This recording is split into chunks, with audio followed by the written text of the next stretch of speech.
Assalamualaikum Bu. Waalaikumsalam dok. Perkenalkan Bu, saya dengan Dokter Tami yang sedang berjaga di Poli saat ini.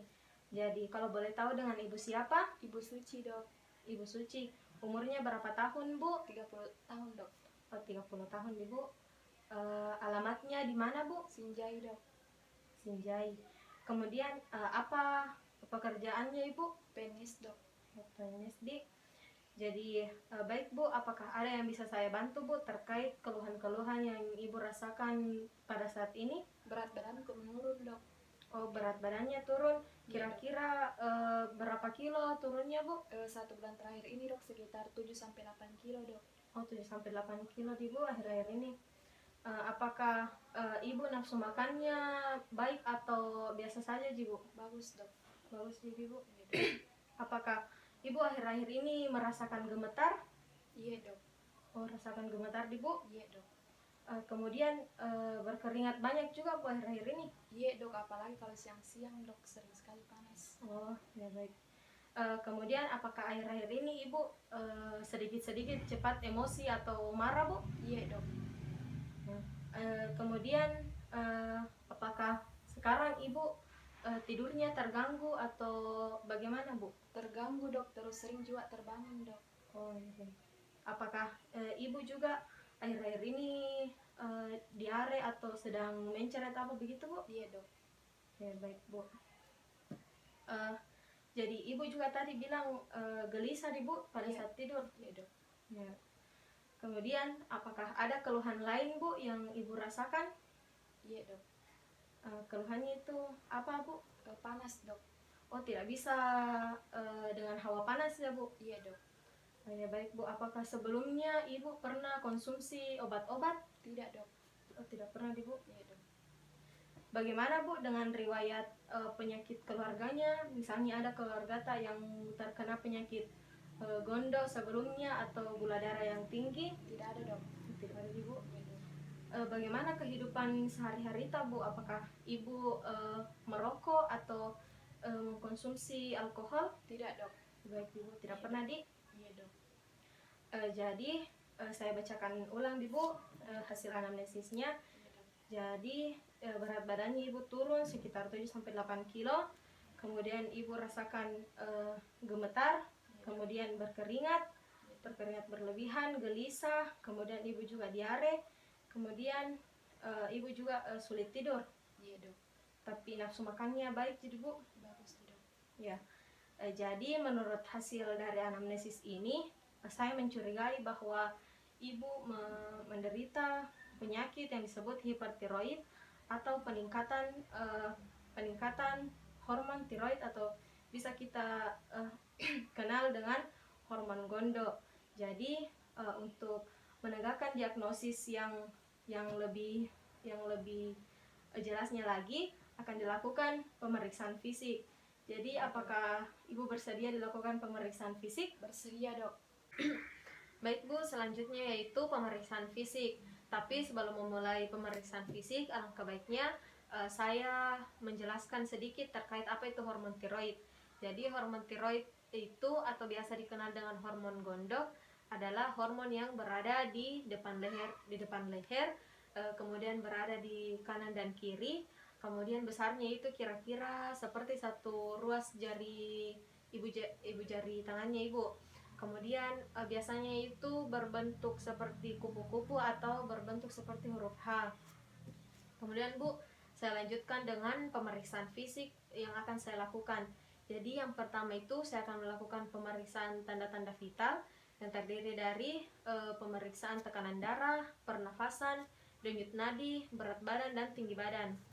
Tapi sebelum itu, alangkah baiknya saya melakukan sanitasi tangan terlebih dahulu.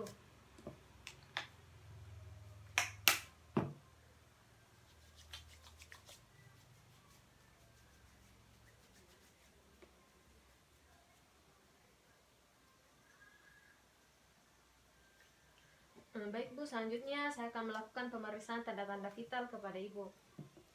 Jadi, berdasarkan dari hasil pemeriksaan tanda-tanda vital, saya menemukan beberapa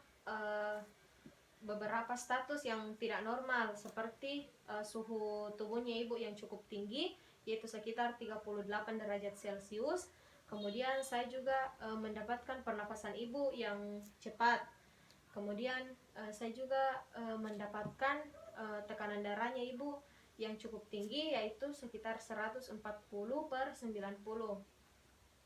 Jadi baik, pemeriksaan selanjutnya yang akan saya lakukan kepada ibu yaitu pemeriksaan dengan cara melihat inspeksi eksoptalamus. Jadi saya akan memperhatikan kedua mata ibu apakah terjadi penonjolan atau tidak.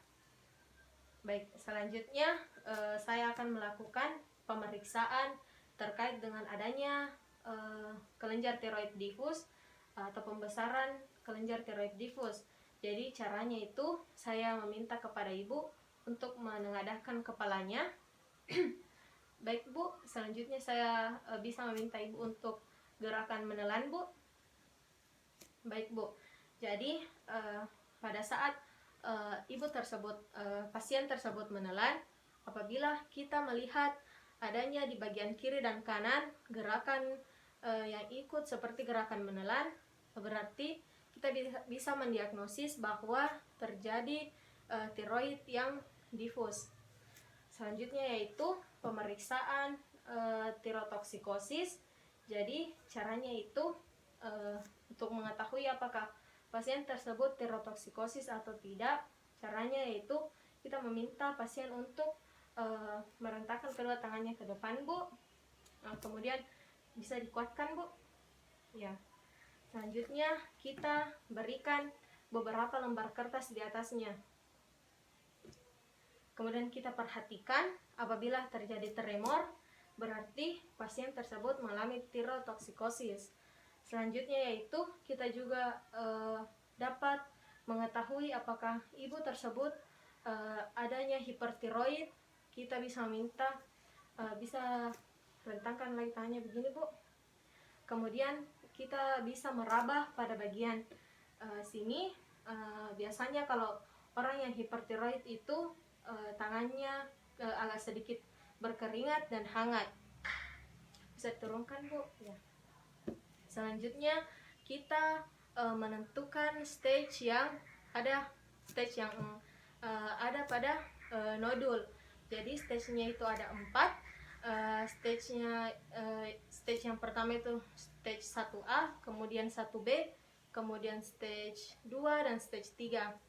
Jadi untuk stage yang pertama caranya yaitu kita meminta pasien untuk menengadahkan kepalanya ke atas. Kemudian pada jarak 3-4 meter kita dapat melihat adanya pembesaran pada bagian leher kiri dan kanan pasien. Berarti itu ada di stage ketiga. Bisa diturunkan Bu. Kemudian untuk stage kedua kita bisa meminta kembali pasien untuk menengadahkan kepalanya.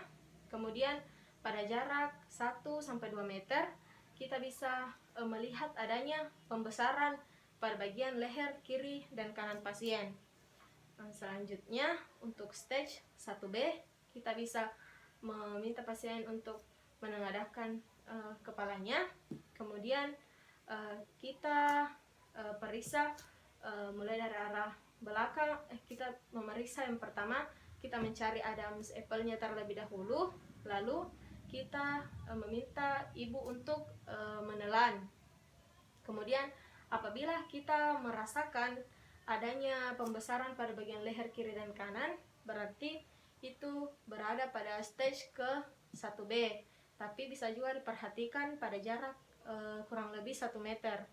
Namun untuk stage yang terakhir yaitu stage 1A, kita bisa melakukan palpasi juga, mencari Adam's apple. Kemudian kita meminta pasien untuk menengadah, lalu kita meminta pasien untuk menelan, lalu kita merasakan adanya hipertiroid pada bagian leher pasien. Kemudian kita merasakan berarti itu ada di stage 1A. Namun apabila kita ingin menginspeksi saja, kemungkinan tidak terlihat. Tapi apabila kita mempalpasi, kita bisa merasakan adanya hipertiroid pada pasien. Jadi baik Bu, berdasarkan dari hasil anamnesis dan pemeriksaan fisik yang telah dilakukan tadi, saya memiliki 3 diferensial diagnosis. Jadi yang pertama yaitu adanya hipertiroid yang diakibatkan karena Graves' disease. Kemudian yang kedua adanya stroma noduler dan stroma multinoduler. Kemudian yang ketiga adanya tirotoksikosis. Tapi berdasarkan hasil anamnesis dan pemeriksaan fisik yang kita lakukan tadi, saya lebih mengarah ke hipertiroid yang diakibatkan karena Graves' disease. Tapi alangkah baiknya apabila ibu melakukan pemeriksaan penunjang seperti pemeriksaan lab untuk mengetahui kadar FT4 dan TSH. Jadi begitu ya Bu. Iya dok, terima kasih dok. Nah baik Bu, sama-sama.